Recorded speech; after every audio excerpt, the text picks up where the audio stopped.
Hey everyone, welcome back to the Low Buy Life. I'm Leslie, and if you're new here, I make videos on frugality and simple living. So for today, we're focusing on the latter and slowing down for the holidays. So, at least if you are in the US, the time between Thanksgiving to New Year can be so hectic and stressful, and that is not the goal of this time of the year, or at least it shouldn't be. I have 15 tips for you to help slow down during the holiday and just focus on creating memories with your family or just relaxing and just calming your brain. So the very first thing is to redefine slow. So as someone who is very busy, whenever people say to slow down, I always kind of fight back like I don't have time to slow down. I have so many tasks that I have to complete.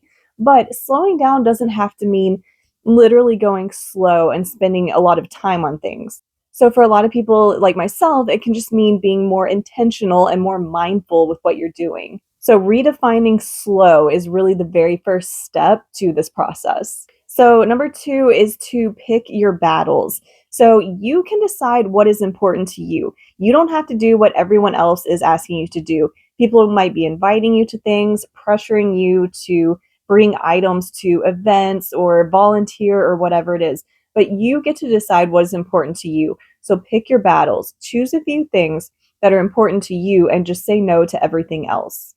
The next thing is to plan some buffer time. So when you're doing all your tasks and all of your errands, make sure you have a little bit of buffer time just in case something takes longer than you expected, or maybe you get stuck in traffic when you're running errands. Maybe you go somewhere and it's closed, like what happened to me at the library the other day. I didn't know they closed early. Anyway, any of these just general things that happen in life to slow you down, if you have some buffer time, it can really keep you from having to rush around and be stressed out. Also, sometimes you just get distracted and fall behind. I mean, I might be doing one task and then I just go start doing something else and totally forget what I was doing in the first place. So that definitely happens as well. And the next is to not multitask. So this is such a hard one for me.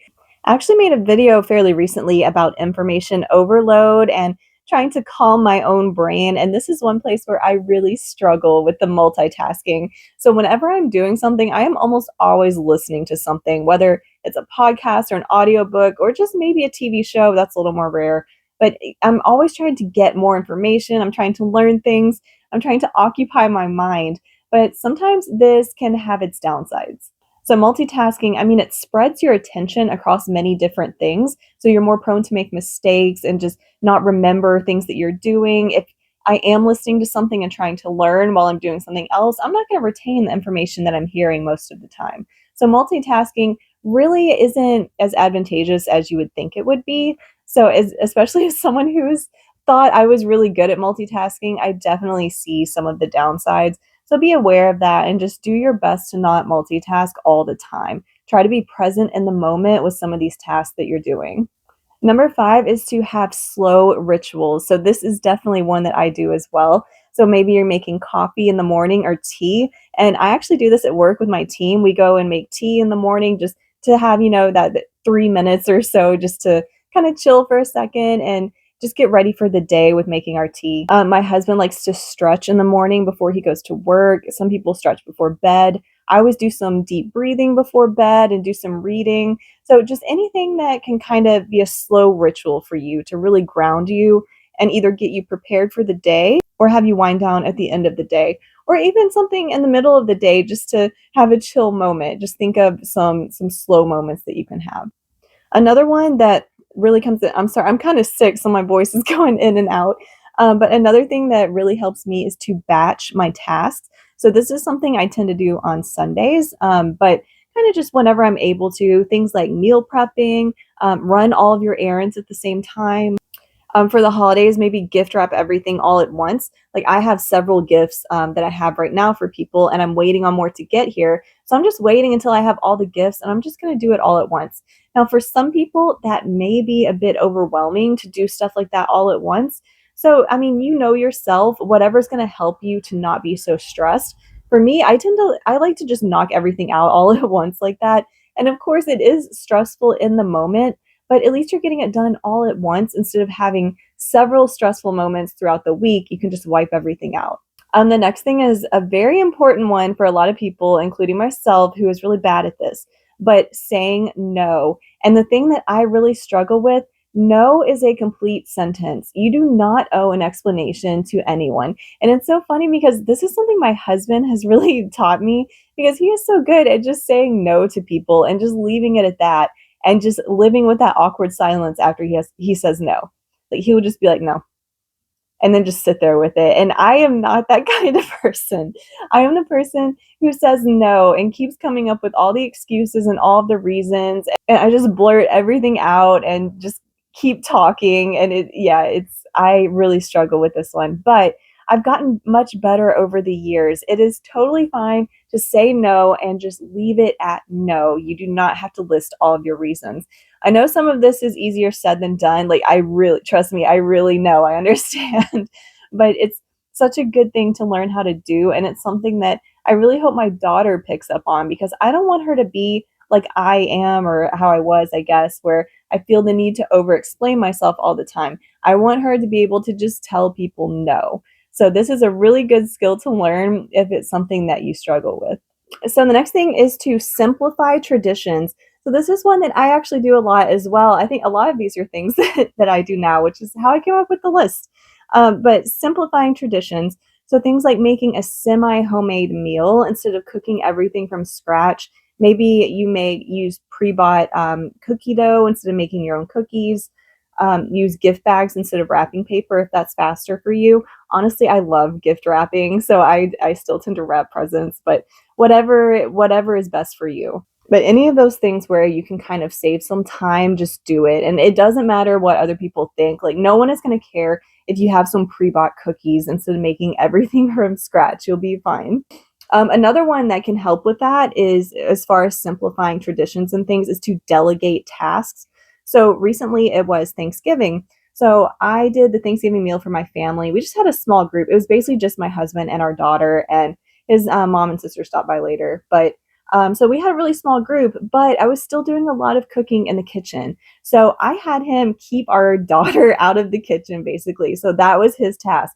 Whenever she would want to come in and ask me something, he would redirect her and be like, hey, I can help you. What do you want? And so he just kept her out of my hair while I was cooking, because I really don't like people in the kitchen when I'm cooking, especially a big meal. So that was really helpful. But anything like that you can delegate to other people, even if it's something like having them watch your kids while you do things, that can be really helpful.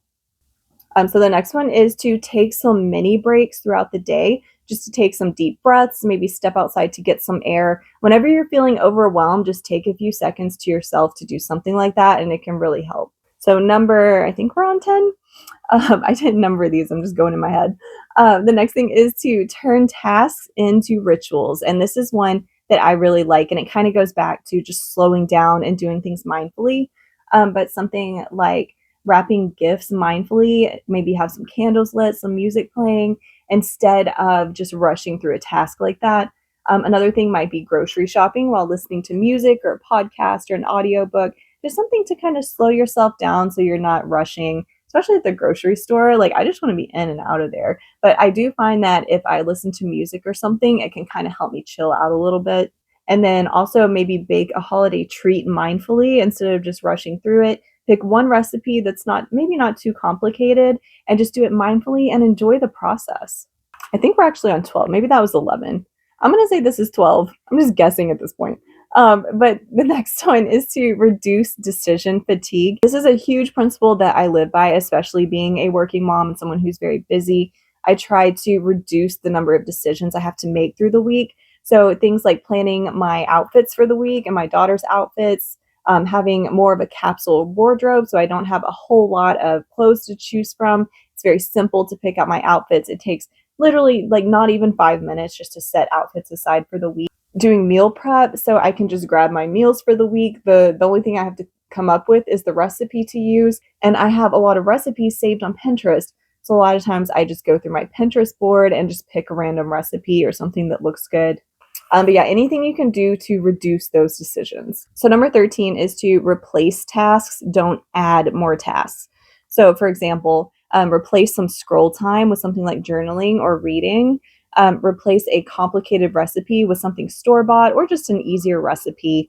One of my go-tos is peanut butter cookies because they are so easy to make. So instead of doing something like chocolate chip cookies, which are, I mean, they're not difficult, but if you know how easy it is to make 3 ingredient peanut butter cookies, like you will never go back to a complicated cookie recipe, but they're just so simple. So it's something I tend to make a lot. Um, so anything that you can do to just replace some of those more complicated tasks, even if they're not that bad, if you can find a way to simplify it, you will notice a big difference in your stress level. So number 14, and this one kind of goes back to some of the others that I mentioned, but it is to schedule unrushed moments throughout your day, throughout your week. Just have some scheduled time where you can kind of chill. Something that's like 10 or 15 minutes, even just go for a walk, make some hot chocolate, read, do other crafts, other holiday traditions. Just find something that you can do for yourself during that time. For me, I'm a big introvert really, so it is very important to have my me time. And as someone with a family, it can be so hard to have some time for yourself.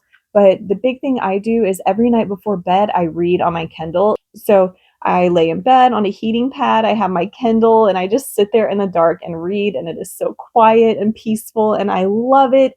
It is like my favorite part of the day because I can just decompress and then I just fall asleep, and it's amazing. But anything that you can do to kind of have a moment like that in your day, and if you can't do it every day, maybe at least once a week. I mean, honestly, if a few times a week would probably be really helpful. But some other things you can do, so slow activities would be things like coloring, maybe writing holiday cards, journaling, listening to music, looking at Christmas lights. There are just all kinds of things, especially around Christmas, that you can do. And then finally, so number 15 is a big one. I probably should have made this number one, honestly, but it is follow the 3 task rule. So the 3 task rule, each day, you pick 3 tasks that you have to accomplish that day. And then anything else you do is just a bonus. So it kind of frees up your mind to where you know the top priority things that you've got to get done that day. And then once you're done with that, all the other things on your list, if you accomplish them, then you're just ahead of the game at that point. And in addition to this, you can actually take it another step and maybe at the end of the day, write down all the things that you accomplished that day. So even if it's just the 3 tasks that you picked as most important, if you can write down the things you accomplished, it will give you kind of some satisfaction for the stuff that you were able to get done, and it can lower your anxiety. Because if you were able to accomplish more than those 3 tasks, you just took that off of the next day's to-do list. So it can help with that like panicky feeling, I guess, if you have a lot of stuff to get done and you're not sure how you're going to accomplish all of it. If you see how much you were able to get done in one day, it can really help. So finally, I just wanted to talk about some of the benefits of doing these tips, things like slowing down. And I'll just run through them pretty quick. So the mental benefits, you will have less stress, less anxiety. I can definitely speak to that. You will have more mental clarity and more focus throughout the day. You will have a better memory and improved mood. Physical benefits, so you will have lowered blood pressure and lower heart rate just because of that lowered anxiety and less stress. You will also have better sleep and less tension. And by tension, I do mean like physical tension because I know for me, I feel it in my jaw. I sometimes like will clench my jaw, especially while I'm sleeping. I know I'm stressed if I'm clenching my jaw while I'm sleeping, or just things like tightening your neck or your shoulders or your muscles. So you can really feel it in your body when you have a lot of stress. Next is emotional benefits. So you will have deeper connections with your family and friends because you're being present in the moment. You will have less guilt, especially as a parent. Like mom guilt is so real sometimes. So if I am present in the moment with my daughter, I feel so much better. I feel so much less guilty because I'm actually being present and mindful with her. You'll also experience less burnout, which it is so easy to get burnt out nowadays with how many tasks we have to do. And you'll create just more meaningful moments with all of your family and friends and your kids and everyone. Finally, is productivity benefits. So you will be more efficient and make fewer mistakes.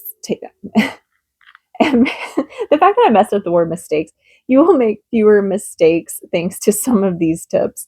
So I really hope this list was helpful, and let me know if I left anything out or anything you like to do. What are your favorite things to do to be more mindful in the moment? And please don't forget to like and subscribe and comment. It really helps out my small little channel here. And thank you so much for watching. I'll see you in the next one. Bye.